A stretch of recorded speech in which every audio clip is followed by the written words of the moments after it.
இந்த ராட்டினத்தெல்லாம் பார்த்தீங்கன்னா ரொம்ப உயரமாக இருக்கும். அதில் போகிறதுக்கே ரொம்ப பயமாக இருக்கும். ஆனால் ஒரு சிலர் பார்த்தீங்கன்னா தைரியமாக போவாங்க.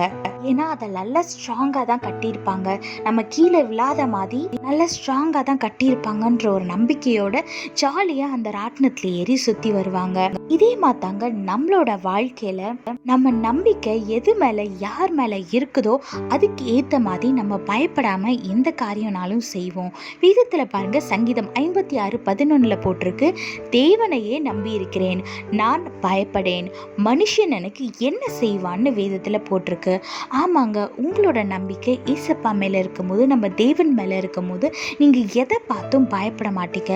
சூழ்நிலை எவ்வளோ பெருசாக இருந்தாலும், யார் உங்களுக்கு எதிர்த்து வந்தாலும், சத்ருவே உங்களுக்கு எதிர்த்து வந்து உங்கள் முன்னாடி வந்து நின்னாலும் நீங்கள் பயப்பட மாட்டீங்க.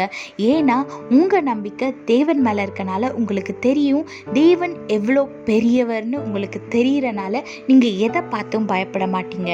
அதனால் எப்படிப்பட்ட சூழ்நிலையாக இருந்தாலும் சரி, எப்படிப்பட்ட வியாதியாக இருந்தாலும் சரி, எவ்வளோ மோசமான மனுஷங்க உங்களுக்கு வந்து எதிர்த்து நின்னாலும் சரி, நீங்கள் அதை பார்த்து பயப்படாமல் எதிர்த்து நின்று தேவன் உங்களுக்கு கொடுத்த அதிகாரத்தை மனசில் வச்சு இயேசுவின் நாமத்தில் அந்த சூழ்நிலையை பார்த்து பேசுங்க.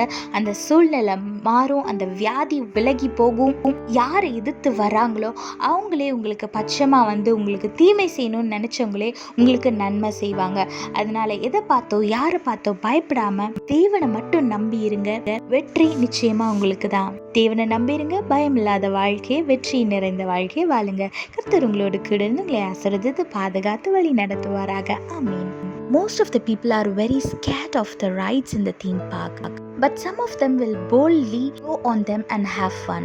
That's because they trust that the rides are very safe for them and it will not harm them. Likewise, in our life, when our trust is in our Lord, we will not be afraid of anything. Look what the Bible says in Psalm 56:11. In God I trust and I am not afraid. What can man do to me? Yes, when your trust is in God, you will not be afraid of anyone or anything or any situation.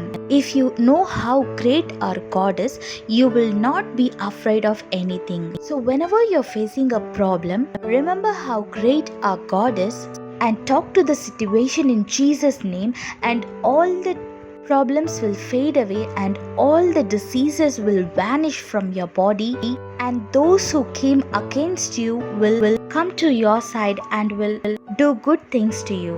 So don't worry about the situation and trust in the Lord who can change the situation and live a fear-free life. God bless you all. Have a blessed day. Amen.